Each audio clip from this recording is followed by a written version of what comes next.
Ang mabuting balita ng Panginoon ayon kay San Marcos.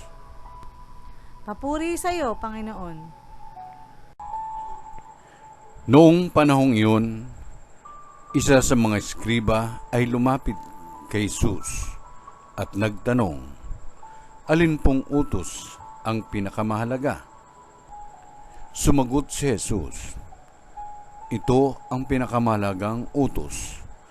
Pakinggan mo, Israel. Ang Panginoon na ating Diyos, siya lamang ang Panginoon.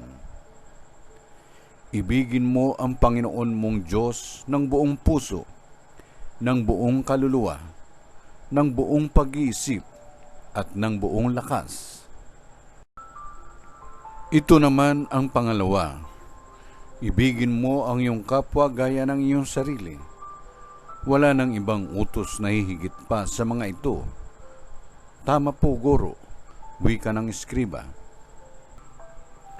Totoo ang sinabi ninyo, iisa ang Diyos at wala nang iba, liban sa Kanya, at ang umibig sa Kanya ng buong puso, buong pag-iisip, at buong lakas.